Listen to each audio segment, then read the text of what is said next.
This is Licensia. It was just released on the market and was approved by Health Canada. Scientists have finally found the right combination of ingredients to produce the only pill you will ever need to be healthy. It burns your fat without needing to exercise, it helps you sleep at night, it can even protect you against infections and cancer. Do you believe me? Do you believe in fantasy?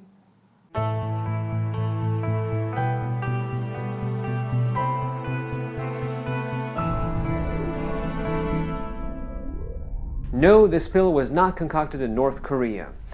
There are tons of pills like it all over the internet, miracle cures that will supposedly make you healthier. Look, we're lazy and we like quick fixes. So what does science tell us actually works? What are the major tweaks we can make to our lives to be as healthy as we can? Not the small stuff that may give us an extra week of life. I'm talking major impact.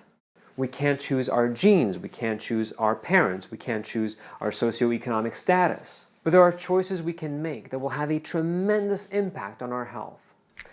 Here's what has been proven to work. Don't smoke. Smoking cigarettes is one of the worst things you can do for your health. Tobacco contains at least 70 chemicals known to cause, trigger, or promote cancer. Tobacco accounts for 85% of all new cases of lung cancer in Canada. It also puts you at an increased risk for many cancers, respiratory diseases, cardiovascular diseases, and oh yeah, it's addictive. If you smoke, stop watching this video right now, because nothing that follows will make as big a difference on your health as quitting smoking. Hey, I didn't say it was going to be easy. Exercise regularly and vigorously. Going for a walk after lunch is good. Any amount of exercise is better than no exercise at all. But if you want to be as healthy as you can be, that's not enough. You need to exercise regularly, yes, but also vigorously. This means resistance training for the whole body, short blasts of intense activity, followed by periods of recovery. The impact of regular, vigorous exercise is impressive. Improved cardiovascular capacity, stronger muscles, less stress, more energy, better sleep, better quality of life. Oh, check with your physician before starting any new exercise program. Chris made me say that. Eat well, not too much, lots of fruits and vegetables. You may think that all of this exercise gives you license to eat whatever you want, or at the very least grab a celebratory muffin and latte at the end of your run. You'd be wrong. Listen to me. It's easier not to eat a calorie than to burn it off. Exercising, while great for your strength and endurance, is not an efficient means of losing weight. Aim for roughly 2,000 calories per day. You may be surprised at how little food this is. And half of what you eat should be a fruit or vegetable. Avoid processed foods, which are filled with salt, added sugar, and fat.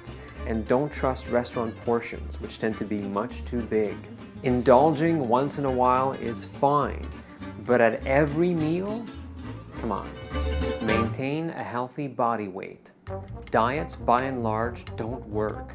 Don't believe the hype. Stop buying the books. Whether it's Atkins or Paleo, most diets are not sustainable. Don't teach you how to eat right. And science has shown that 95% of people who lose weight on these diets put the weight back on within 5 years.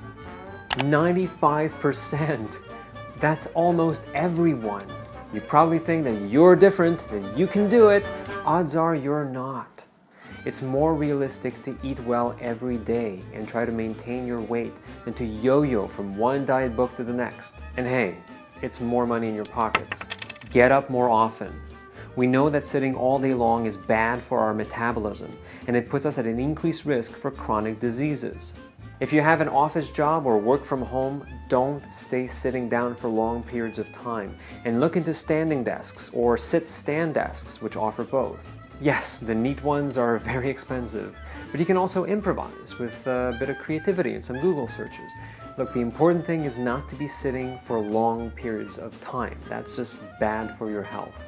Wear protection. If you're going to engage in a risky activity, wear protection.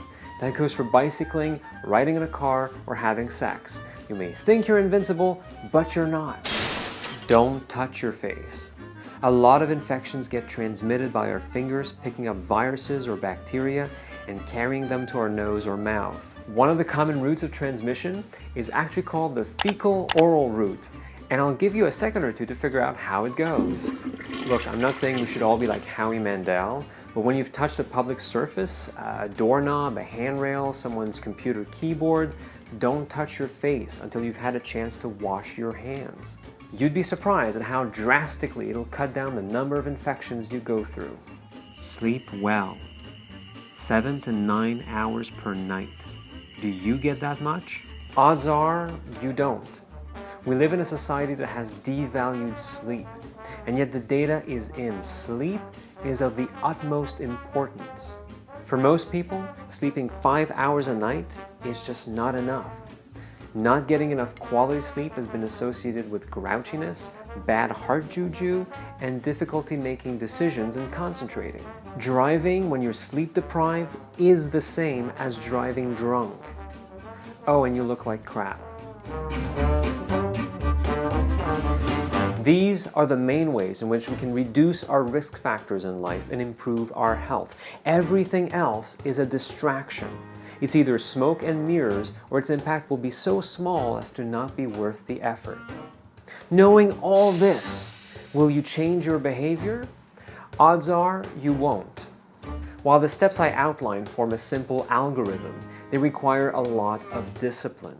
You can't stick to eating celery for a month and expect to be healthy for the rest of your life. It's called lifestyle for a reason. The vast majority of people, when confronted with this type of information, choose to ignore it. We're lazy, we don't like change, our instinctive mind is too easily distracted by promises of sugar and lounging around. It takes a consistent and concerted effort to change our health, so you probably won't do it. Don't do it. Don't even try. You won't be able to.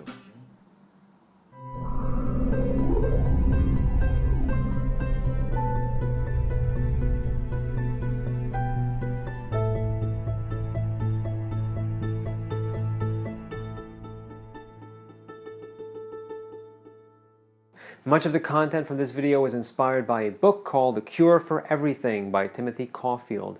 If you haven't read it, go and pick up a copy. It's a really fantastic book. He looks at the evidence behind dieting and exercising and genetics and pharmaceuticals. It's a really, really good book. Tim Caulfield is a good friend of mine who's fighting the good fight against pseudoscience. So The Cure for Everything, Tim Caulfield, very good. And if you like this video, click like right now, and also subscribe to our channel because, you know, self-esteem.